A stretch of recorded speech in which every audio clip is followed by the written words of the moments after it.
Hey guys, what's going on? Paul here. Welcome back to another Cardano video. So today is one of them latest updates on Cardano, everything that I can find out there, things that stand out to me right now. So we had the Cardano mid-month update a few days ago. So we had Tim on with the rest of the usual guests. So I will give you my highlights from that, talk a bit about different segments that were in that.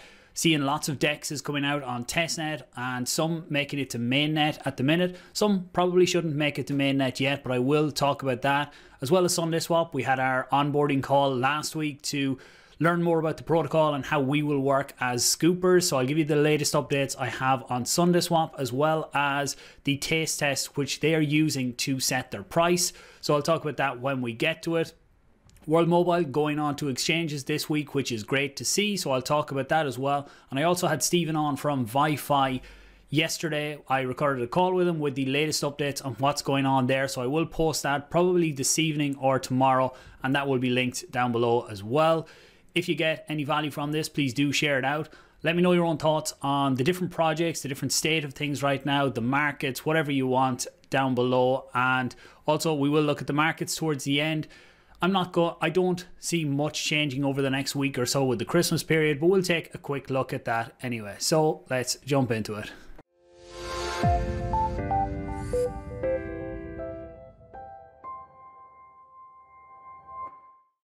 Okay, so we'll start out here with the mid-month update from Tim and the rest of the guys, and there will be timestamps below for anyone who wants to jump to certain sections as well.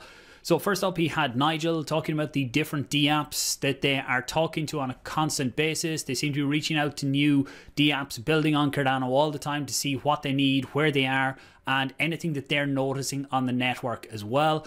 So look, a lot of people are waiting on the PAB, the PAB, which is going to help projects interact with the chain a lot better.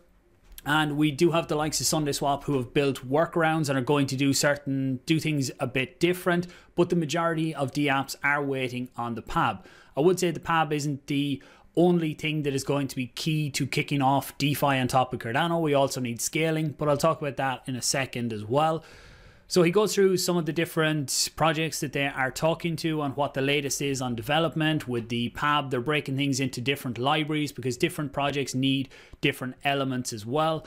No concrete date on the PAB just yet. As soon as I get one, I will put it out. But right now, there's just speculation around.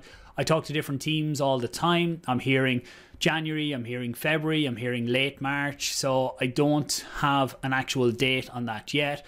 But something else that teams really need to look at, and it's becoming more apparent as we go through things, is the actual scalability. So if I skip on here, so John was on again just talking about the updates we had recently where they increased the block size, and that seems to have been a success. So they increased the block size, which means that you can get more transactions per block.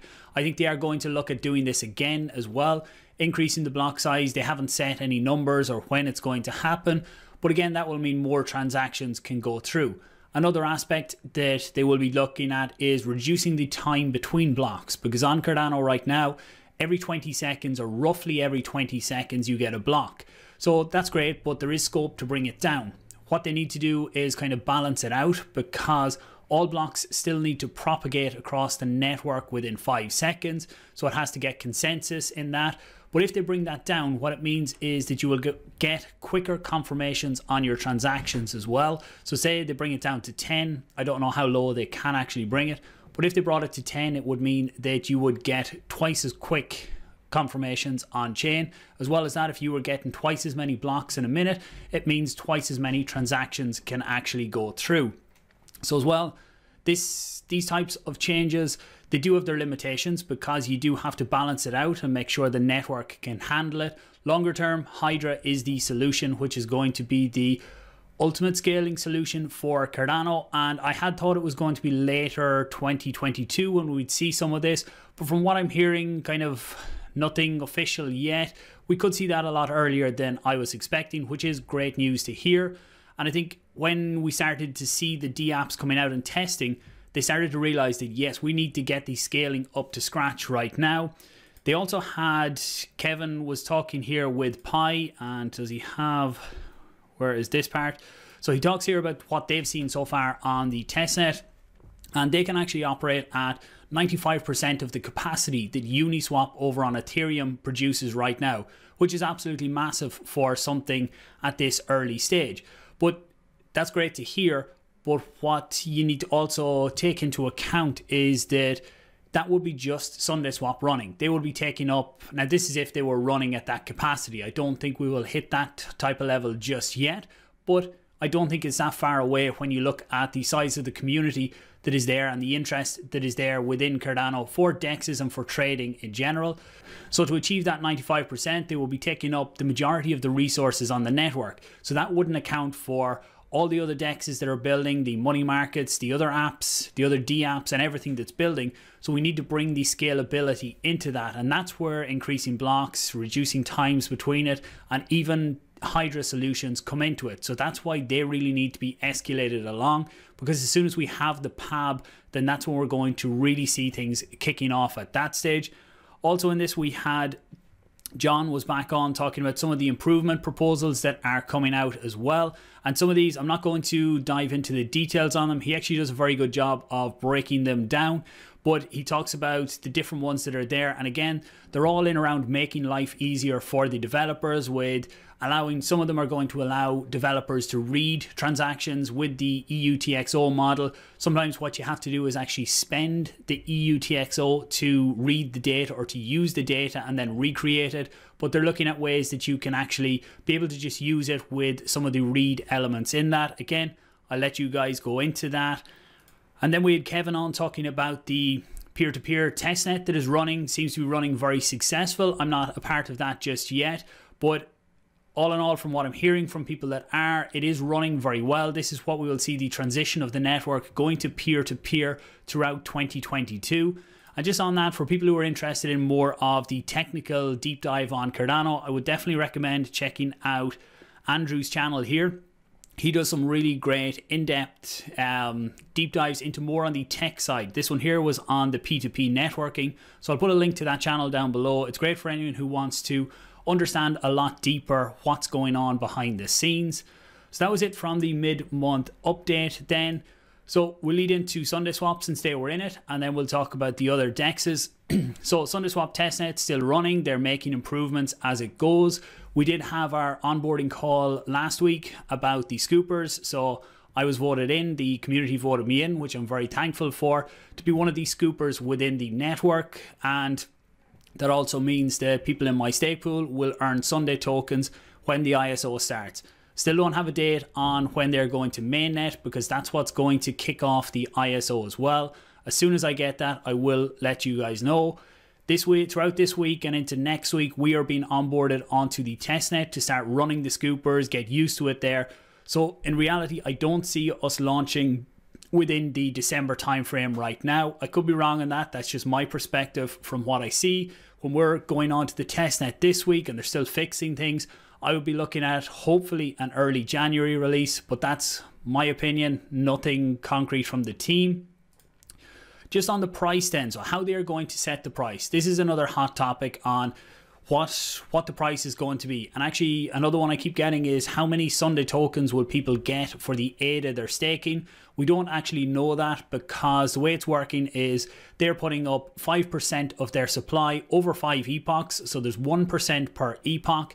And it depends on how many people are staked in ISO pools on how many Sundae tokens you are going to get. Now, it's not going to be a straight swap, because there will also be whale measures in there to make sure that some of the massive accounts that are out there don't take up the majority of the tokens. So we won't know that until the ISO starts and we start to see what the breakdown is there.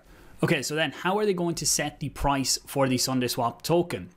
So they've come up with this taste test, because generally, if they provided a set amount of liquidity into the exchange, if they only provided a small amount, what it would do is set the price to skyrocket. A lot of times when we see tokens launching, the price will shoot way up for the first few hours, maybe even the first day, and then there'll be a major crash from people who got in early. They'll start to sell at the top, which is natural. People who are in good profit will try to sell off, and then it crashes down for people who bought at the top. So what they're looking for is a different type of solution. And what they're doing is the DAO, which is the SundaeSwap DAO, which will, in the longer term, make most of the decisions for how how the future looks for the SundaeSwap protocol. It's going to put 7% of the community supply into a smart contract, and then this is going to run for 10 days. So on day one, when the DEX launches, now this is my interpretation of it, I have ran it by them and seems to be the way it's going to be, but it is open to correction and I will correct it if it turns out anything is different. Day one, the DEX is going to launch, the ISO will launch, but there won't be any trading for the SundaeSwap token, because what's happening is the taste test will begin then. So they put the 7% into the smart contract, and during that 10 days, anyone else can come in and put ADA into the smart contract as well. And throughout that, people will put in ADA, you can put it in or take it out. And at the end of the 10 days, it will look at the balance of how many Sundae tokens are in there versus how many ADA are in there. And that will then be converted into the liquidity pool for the Sundae token. So that means that on day 10 then, the trading can actually start, and the price will be determined by how many Sundae tokens are in there versus how many ADA is in there, and that will set the community price. So some people might go in early on, they'll put in their ADA and think they're going to get a huge amount of Sundae for the ADA they put in. But by day 8 or 9, they might be looking and there is a massive amount of ADA locked up in there. And they're looking at then trying to work out, you'll be able to work out roughly what the price of Sundae is going to be. And I'll be doing that throughout the process as well. So they might be looking and thinking they're not actually willing to pay that per Sundae token, so they can then withdraw their ADA. As well as this, people will be earning from the ISO. From the ISO, so they'll be getting their Sundae token. And what they might do is put some of the Sundae token into the smart contract as well. So we don't know exactly what the balances are going to be.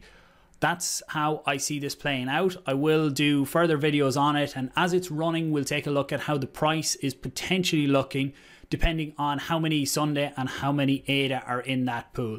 Once it hits day 10, it'll be converted to the liquidity pool. You will get your LP token to show that you own whatever percentage of that pool you own, which you could cash in at any time to take out your ADA and then your Sundae tokens as well. So that's it on the SundaeSwap. Next up, DEXs right now. There seems to be a huge amount of DEXs. Well, we know there's a huge amount building, but there's more and more coming out all the time. Right now, we do have MusesliSwap. Actually, I was here looking at WorldMobile token. Now, I'm not endorsing any of these exchanges or anything like that. It's up to everyone to test them for themselves. MusesliSwap is a very basic order book DEX. Look, I'm not going to give out about it. It's a DEX that's working. It's not a traditional AMM DEX, which is what Uniswap would be, where I could put in a market order and it would buy however many tokens I can get for the amount I put in. With MusesliSwap, and I haven't audited it or anything like that. So again, be cautious. You can come in here and you could buy up the order. So someone else puts in a sell order. They're willing to sell their WMT for a set price, and they can put it in, and that gets locked up by the contract. On the other side, then anyone else can come in and actually buy what someone else is willing to sell at. So whatever price someone else is willing to sell at, I could come in and buy at that. Personally, and again, this is my personal way of doing it, it's a bit outside of my risk tolerance right now. I would come in and I would buy what someone else is willing to sell, but I wouldn't be willing to lock up much of my tokens within something like this at such an early stage. That means that if I wanted to buy, that's fine. I'd come in and I would pick a level that I'm willing to pay at, or if I wanted to sell, I'd be willing to come in and say, yes, I'm willing to sell at that because I want my transaction to go through there and then, rather than sitting with them holding my funds. Okay, so then on to something that is not a good look for Cardano for me. And what I would say is MeowSwap, what they done was they came through the Occam launchpad. They talked about this L2 proprietary technology they were going to have, and it was going to be this great DEX. So on day one when it launched, I went in to try it out and see what happened. So what you can do is you can come in here, and the first thing I noticed was they only had two tokens. They only had ADA and Meow. So you could swap your ADA for Meow, or you could do it the other way around. This is their native token. So I did do a swap on day one. The swap went in and I seen the TX here, and then I followed the transaction. What wasn't good to see was that when I followed the transaction, everything was going in and out of this one address. So it wasn't going in and out of a smart contract, which was not a good thing to see. When I look here, there's Meow tokens and there's ADA on this address. So basically what it looks like they have is just a faucet. So that means you send in ADA, you get Meow back, or you send in Meow and you get ADA back. No smart contract in the middle.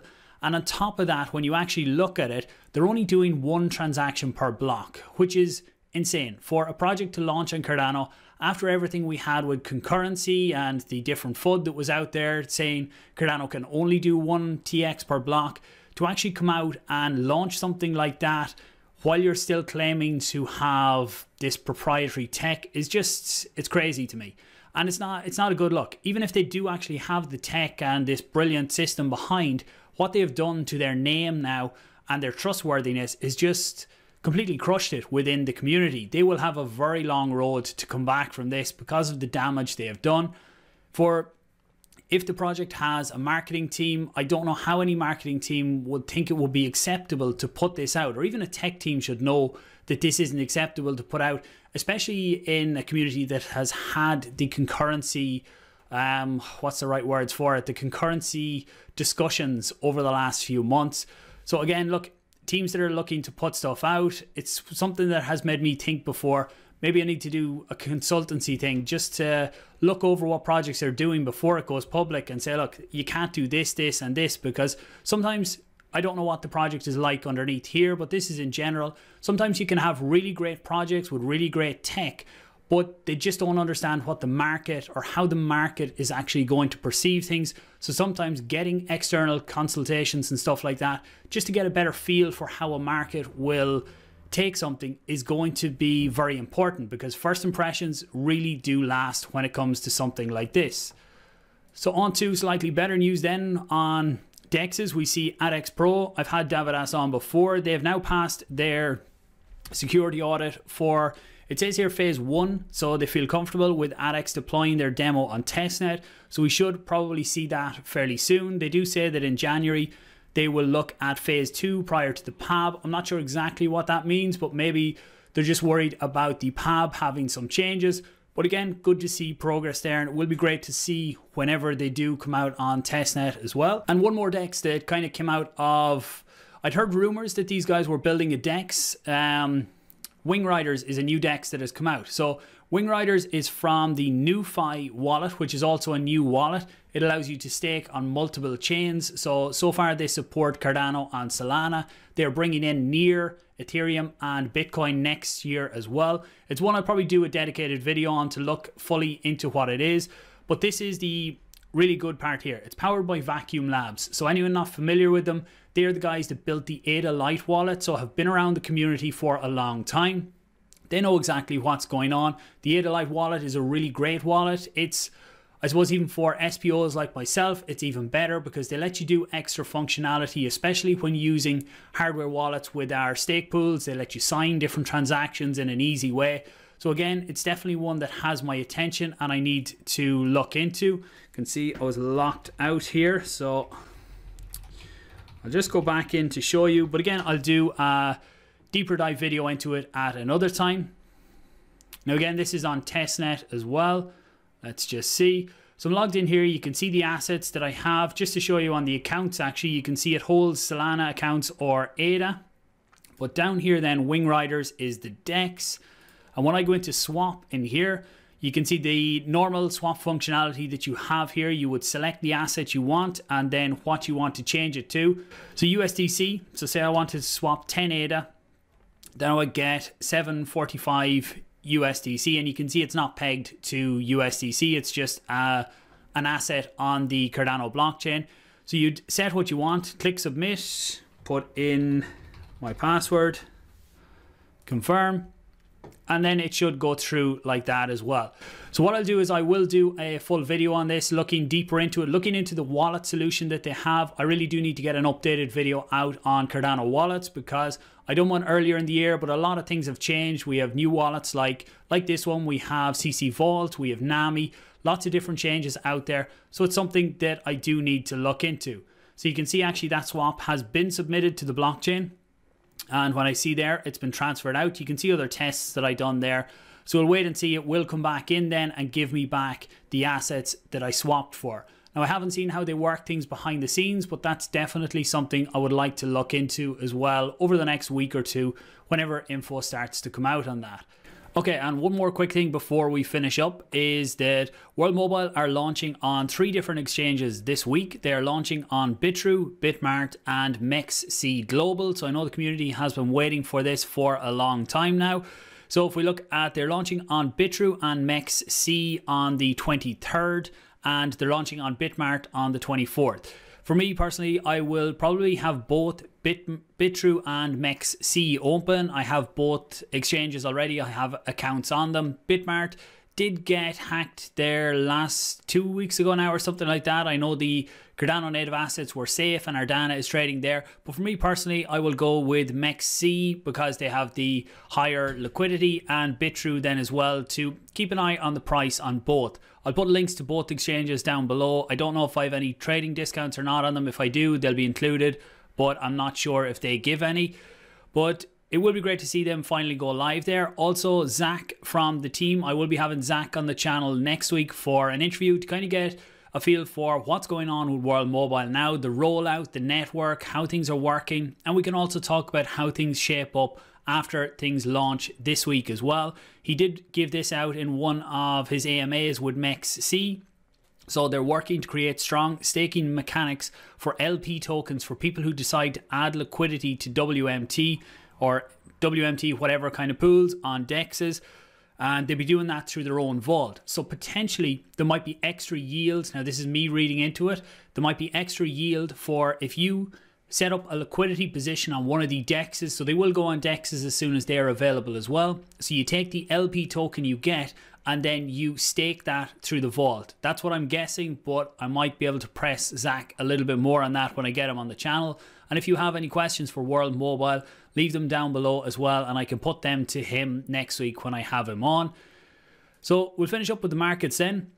So we look at Bitcoin first, because Bitcoin right now is really driving, as always really, as I say here, it's driving the market. Nice bit of a move to the upside today. Personally, I don't see much changing in the markets. I see us ranging in this type of zone over the next week or two as we come into Christmas. We have had a fairly decent downward push from the overall market over the last 2 or 3 weeks.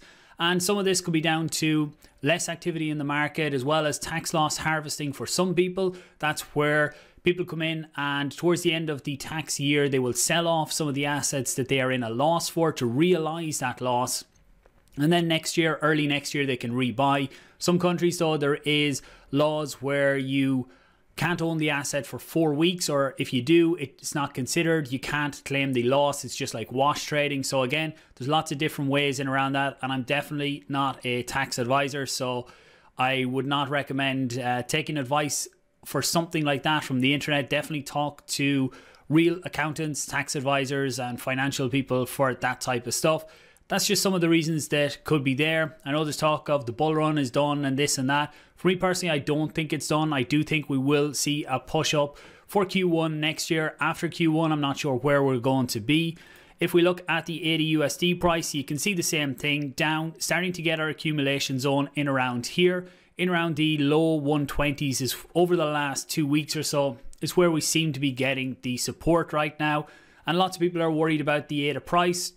For me personally, look, it's not surprising that we are down here really when we look at what's going on in the overall market is down, but within Cardano itself. To the outside world, we haven't really launched much on top of Cardano. Yes, people who follow my videos regularly or follow the community knows that there is a lot of stuff going on, a lot of building, lots of things happening. But to anyone outside, they look, we got smart contracts, we didn't get DEXs, we didn't get money markets, we didn't get the other stuff that generally follows that type of stuff along. So when the outside market starts to see that, especially money markets, to me, looks to be the real key. If you look across other chains as well, when the likes of Phantom got Geist, or when other chains got their money markets, that was the real spark for the price of the underlying asset on whatever was the main asset for that particular chain, whether it was AVAX or whether it was Phantom or whatever it was. For us, it will be ADA. That's when I think we will really see the big spark. Again, The ones that I'm kind of looking at there are Cardano and Liquid. They seem to be the two most popular right now. There's lots of other projects out there, yield aggregators, that throughout January, what I'm going to do is try and put together some series of videos that will be breaking it down into different categories. So looking at the money markets, talking about what they are, maybe some of the monetary policies, why people would hold them long term, why they mightn't. Looking at the DEXs in other videos, looking at yield aggregators, talking about the difference between it, so people know when we do get to these types of projects launching, the people understand what they are and how they are going to work. So again, Bitcoin, ADA, everything like that, I'm not seeing huge moves. Look, I won't complain if we do see some nice moves to the upside over Christmas, but there will definitely be less trading activity over the next week or two. I'll be keeping an eye on it. Might get another video out towards the end of this week. One next week, maybe looking back at the year, how things are going, and if there has been some action in the market, I will talk about that as well. So this video went longer than usual because there was lots to get out there. Hopefully you got some value, and the Wi-Fi video will come out either tonight or tomorrow. Thanks very much for the support throughout the year as well. I really do appreciate it. If you think others can benefit from this, do share it out, give it a like, and then let me know your own thoughts below. Thanks for watching, guys. I will talk to you soon.